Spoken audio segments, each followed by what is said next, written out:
பிரிவுண்டு வாழ்க்கையின் சூழ்நிலை உன்னை விட்டு விடை பெற்று எல்லாமே போனாலும் உடல் தொட்டு உடன் வரும் உன்னிழலே நிலை உன்னிழலே நிலை.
இங்க இருக்கிற ஒவ்வொரு பொருள்லயும் அதை செஞ்சவங்களோட கலை நயம் சிறப்பா வெளிப்படுது. இந்த திறமைகள் எல்லாம் வெளியே தெரியணும்.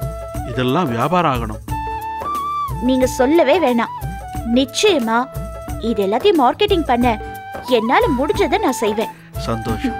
என்னதான் இருந்தாலும் வீடுன்னா அங்க பெரியவங்க இருக்கணுமா? அப்படி இருந்தா தான் அது வீடு. இல்லைன்னா தெய்வம் இல்லாத கோயில் பாது. பாரதி, நான் புறப்படுறேன். பை. என்ன அருண், வீடு வரைக்கும் வந்துட்டீங்க. ஒரு காஃபி குடிச்சிட்டு போறதானே முறை. Please come. Arun, coffee. Thank you. You welcome. Bharathi, உங்க புத்தகங்கள் எல்லாம் பார்த்தேன். இதுக்குள்ள 8 நாவல்கள், 10 சிறுகதை தொகுப்புகள், 4 கட்டுரை புக்ஸ், 2 கவிதை தொகுப்பு. பெரிய சாதனையாளர் தான் நீங்க. நோ நோ, இது சாதனை இல்ல, செயல்படுறேன், அவ்வளவுதான். எதுலயுமே ரொம்ப கவனமா இருக்கீங்க. அப்புறம் எப்படி இடையில ஒரு கான்ட்ரோவர்சில சிக்கினீங்க? அது ஒரு விபத்து. திருமணங்கிற கான்செப்ட பத்தி ஒரு மகன் சொன்னதை நான் சொன்னதா தவறா எழுதிட்டாங்க. இந்த அமைப்பே அவசியம் இல்லைன்னு அந்த மகன் எழுதியிருக்காரு. அந்த கருத்துல எனக்கும் அப்ஜெக்ஷன் இருக்கு. நீங்களும் தவறா புரிஞ்சிட்டு இருக்கீங்க. அவர் சொல்றதே வேற. அன்பாயிரு, அன்பை மட்டுமே கொடு, எந்த பந்தமும் வேண்டாம், பந்தம் எதிர்பார்ப்பை தரும், எதிர்பார்ப்பு ஏமாற்றத்தை தரும்னு சொல்றாரு. எனக்கு புரியல. அவர் என்ன சொல்றாருன்னா, உங்களுக்கு ஒரு பூவை பார்த்த உடனே பிடிக்குது. Flower is so beautiful. பூவை ரசி, மனத்தை ஃபீல் பண்ணு. This is a limit. பூவை சொந்தமாக்க நினைக்காத. அப்படி நினைச்சு பறிச்சுட்டா பூ செத்து போகுது. Love is not about position, it is about appreciation சொல்றாரு. கேட்க நல்லா இருக்கு, ஆனா பிராக்டிக்கலா இருக்கும்னு எனக்கு தோணல. இல்ல, அவர் சொல்றது 100% நிஜம். உலகத்தை இயக்குறதே காதல் தான். காதல் தான் ஜீவநாடி. ஒரு ஆணும் பெண்ணும் காதலர்களா இருக்கிறப்போ எவ்வளவு சந்தோஷமா இருக்காங்க. சந்தோஷம் பட்டாம்பூச்சியா சிறகடிக்கிற காலம் காதல் பண்ணும் காலத்துல மட்டும்தான். அப்புறம் கல்யாணங்கிற பந்தம் வருது, கணவன் மனைவிங்கிற உறவு வருது. இப்போ அவன் நான் எதிர்பார்க்கிற மாதிரி இல்ல, அவன் 50 குறை சொல்றான். அவளும் அவன் மாறிட்டான், முன்ன மாதிரி இல்ல, பொய் சொல்றான்னு 100 குறை சொல்றா. 2 பேரும் குறைகளோட வாழ்றாங்க. They are staying together, not living together. கல்லானாலும் கணவன், புல்லானாலும் புருஷன்னு குறை நிறைகளோடு அட்ஜஸ்ட் பண்ணி வாழ்றதானங்க வாழ்க்கை. அதுதானங்க நம்ம பண்பாடு. முந்தைய தலைமுறை பெண்கள் நீங்க சொன்ன மாதிரி அட்ஜஸ்ட் பண்ணி வாழ்ந்தாங்க. ஏன்? அவங்க கிட்ட பொருளாதாரம் கிடையாது. சொத்து பூரா ஆண்கள் பேர்ல இருக்கும். அவளுக்கு கையெழுத்து கூட போட தெரியாது. தலையெழுத்துன்னு அடிச்சாலும் உதைச்சாலும் கணவனை சார்ந்து பிழைக்க வேண்டிய கட்டாயம். I strongly object this point. எல்லா உறவுகளும் பணத்தின் அடிப்படையில் இயங்குறதா சொல்றீங்க. கிடையவே கிடையாது. இன்னைக்கு ஒரு பெண்ணு படிச்சிருக்கா, வேலைக்கு போறா, சம்பாதிக்கிறா. இப்போ குடிச்சிட்டு வந்து புருஷன் உதைச்சா அவ அதை வாங்க மாட்டா. ஏன் வாங்கணும்? முடிஞ்சா திருப்பி அடிப்பா, இல்ல வேலைக்கு போவா. இது யதார்த்தம். யாருக்கும் யாரும் அடிமை இல்ல. அப்படின்னா இப்ப இருக்கிற குடும்பங்கிற அமைப்பை தப்புன்னு சொல்றீங்களா? அமைப்புகள் உடையும் சிதறும் மாறும்னு சொல்றேன். மாறும், மாறிக்கிட்டே இருக்கிறது தான் பிரபஞ்ச இயக்கம். கொஞ்ச நேரத்துல எனக்கு நிறைய குழப்பத்தை ஏற்படுத்திருக்கீங்க. I feel so confused. குழம்ப வேண்டாம், சிந்திச்சு பாருங்க. சந்தோஷத்தை நினைச்சுதானே கல்யாணம் பண்ணிக்கிறாங்க. அப்புறம் இன்னைக்கு இவ்ளோ விவாகரத்து வழக்குகள்? சொல்லுங்க அருண். இவ்வளவு ஆழமா நான் சிந்திச்சு பழக்கம் இல்லைங்க. தொடர்ந்து செய்யற செயல்தான் பழக்கமாகும். இனிமே சிந்திச்சு பாருங்க.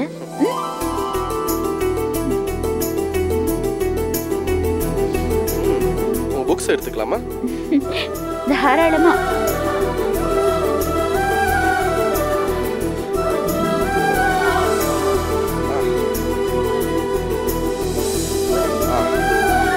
புக்குக்கான காசு. எனக்கு பணம் வேணாம் அருண். இலவசனா எனக்கு பிடிக்கிறதே இல்லை. ஒரு புத்தக உருவாக்கத்துல நிறைய செலவுகள் இருக்கு. உண்மைதான்.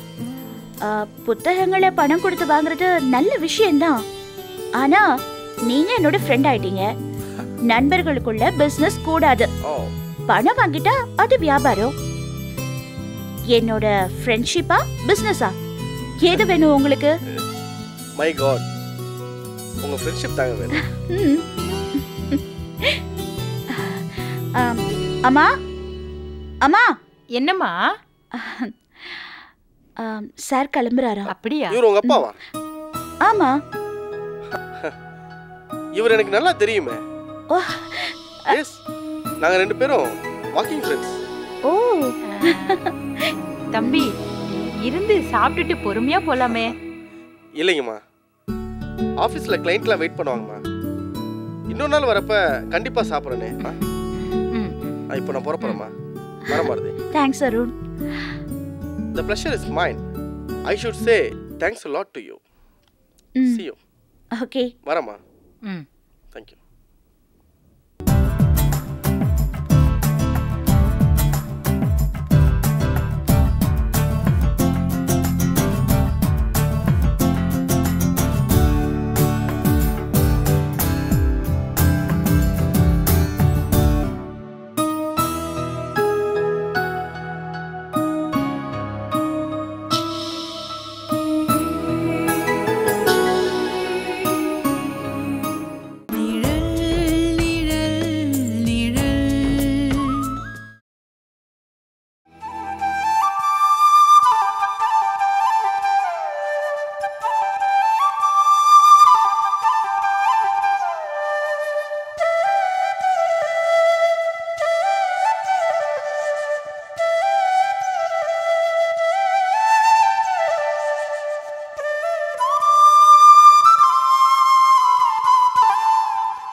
என்ன மாஸ்டர், கிளாஸ் எல்லாம் போயிட்டு இருக்கா?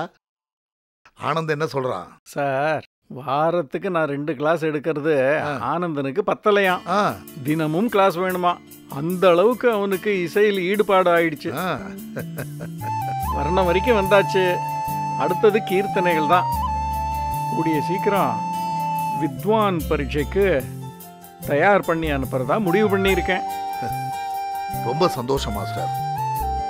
எந்த நுட்பத்தையும் நுட்பமா உணர்ந்து அனுபவிச்சு சிருஷ்டிக்கிற ஆற்றல் ஒரு நல்ல கலைஞர்கிட்ட தான் இருக்குன்னு ஷெல்லி சொல்லுவார். அந்த வார்த்தைக்கு இலக்கணமா ஒரு நல்ல கலைஞனா, ஏன் மனிதாபிமானமிக்க கலைஞனா, குருவா இருந்து நீங்க ஆனந்தனை ஒரு நல்ல இசைக்கலைஞனா செதுக்கிக்கிட்டு இருக்கீங்க. ரொம்ப நன்றி மாஸ்டர். சார், ஒரு தாயா ஒரு தந்தையா இருந்து இந்த அன்பு இல்லத்தை நீங்க உருவாடும் ராகங்களாக உருவாக்கி இருக்கீங்க. மனிதநேயத்துக்கு அடையாளமா இருக்க இந்த இல்லத்துல ஆனந்தனுக்கு நான் இசை கத்துக் கொடுக்கறத ஒரு பாக்கியமா தான் நினைக்கிறேன். உங்களோட நோக்கம் நிறைவேற மாதிரி கூடிய சீக்கிரம் ஆனந்தனை ஒரு புல்லாங்குழல் மேதையா இந்த சமூகத்துல அடையாளப்படுத்துறது என்னோட கடமை சார். ரொம்ப சந்தோஷம் மாஸ்டர். சரி சார். ஐயா. என்ன ஆனந்தன்? மாஸ்டர். சொல்லுப்பா. உங்க 2 பேருக்கும் நான் எப்படி நன்றி சொல்றேனே தெரியல. ஆனந்தன், உன் இசையில நீ இந்த சமுதாயத்துக்கு சொல்ல வேண்டிய விஷயங்கள் நிறைய இருக்கு. அதனால உன் லட்சியத்துல நல்ல கவனம் செலுத்து. போலாமா?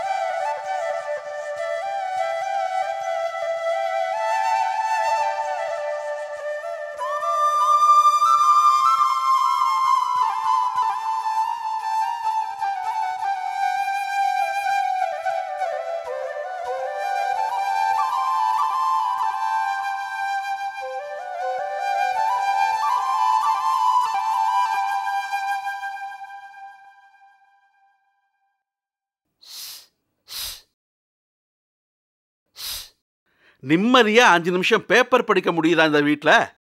அதுக்குள்ள என்ன உஸ்ஸு? 1 மணி நேரமா பரீட்சைக்கு படிக்கிற மாதிரி பேப்பரை கரைச்சு குடிக்கிற ஒரே ஆள் நீங்க தான். எதுக்காக இந்த அர்ஜென்ட் உஸ்ஸு? என்ன பெரிய ராணுவ ரகசியமா சொல்ல போற? எலிய பிடிக்க போற பூனைய மாதிரி ஏன் மூஞ்சி இப்படி வச்சுக்கிட்டு இருக்கீங்க? நார்மலா தான் கொஞ்சம் பாருங்களேன். எப்பவும் இருக்கிற மூஞ்சி தானே. இன்னைக்கு மட்டும் என்ன ஸ்பெஷல்? உனக்காக மேக்கப்பா போட முடியும்? விஷயத்த சொல்லுமா. இங்க பாருங்க, விஷயமே ரொம்ப முக்கியமான விஷயம். ரொம்ப முக்கியமான விஷயமா? கொஞ்சம் வெயிட் பண்ணு, நம்ம பாரதியும் கூப்பிட்டுக்கிறேன். ஐயோ, விவரங்கெட்ட மனுஷா. விஷயமே பாரதிய பத்தி தான். பாரதிய பத்தியா? என்ன விஷயம்? அவோ ஒரு பையனை அழைச்சுக்கிட்டு வந்தா. பையன் பார்க்க அழகாதான் இருந்தான். பேரு அருணா, வக்கீலாம். Hi Arun, my walking jogging friend.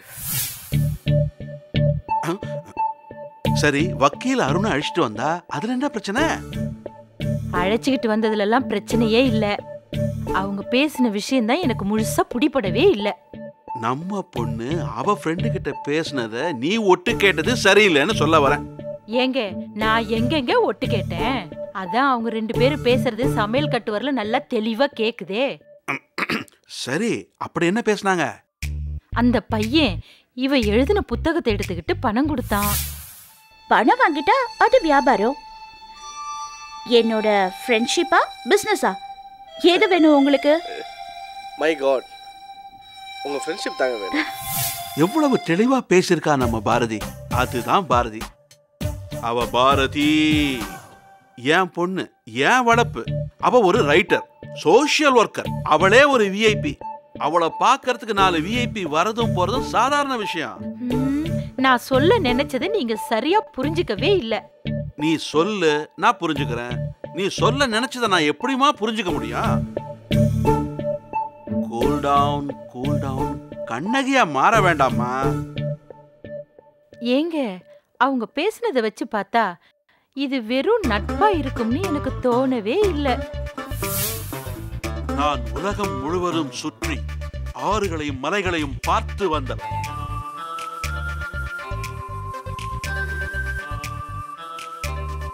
Type பண்ணுங்க. Okay okay sir. விஜயா, இப்ப உள்ள யூத்து நிறைய பேசிக்கிறாங்க. அவங்களுக்குள்ள எந்த விதமான ஒளிவும் மறைவும் இல்லாம ஏகப்பட்ட விஷயங்களை பேசிக்கிறாங்க. வெறும் பேச்சை வச்சுக்கிட்டு நாம எந்த முடிவுக்கும் வர வேண்டாம். இந்த பாரு விஜயா, பாரதி விஷயத்துல நாம பயப்படவே வேண்டாம். அவ வெறும் பாரதி இல்லம்மா, பாரதி.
மருமகளால் புறக்கணிக்கப்பட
அருண்,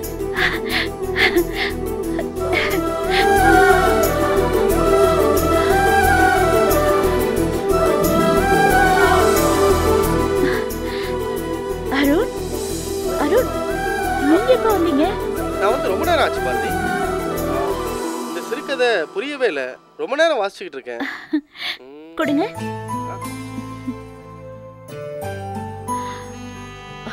ஓ, எஸ்தரா, உலக தரத்துல உள்ள தமிழ் சிறுகதை.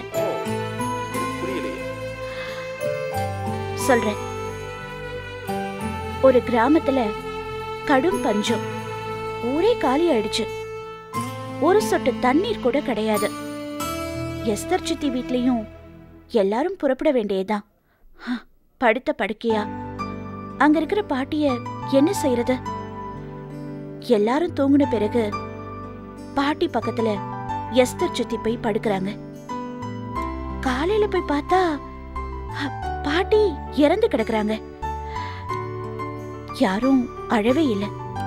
அவங்களாம் பயந்து போயிருந்தாங்க. எஸ்தர் சித்திக்கு மட்டும் பாட்டியோட நெல குத்தன பார்வை அடிக்கடி ஞாபகம் வந்துகிட்டே இருக்கு. ரொம்ப காலம் அந்த கண்களை அவங்க மறக்காமே இருந்தாங்க. புரியலையே. எல்லாரும் கிளம்பி போக பாட்டியே தடையா நிக்கிறாங்க. எஸ்தர் சித்தி பாட்டியோட இருப்பை முடிச்சு வைக்கிறாங்க. நடந்தது கருணை கொலை.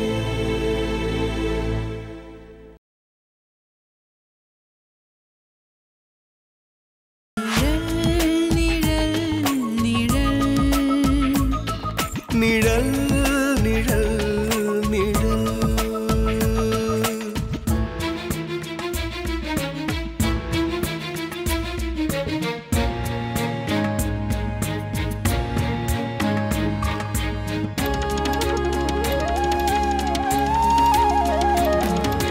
காதல் நிழல் மென் மெழுகில் தணல் கருணை நிழல் ஆழ் மனதின் மடல். காதல் நிழல் மென்மெழுகில் தணல் கருணை நிழல் ஆழ் மனதின் மடல். நட்பின் நிழல் அது நீளும் விரல். நட்பின் நிழல் உதவ நீளும் விரல். சில நேரங்களில் மனதில்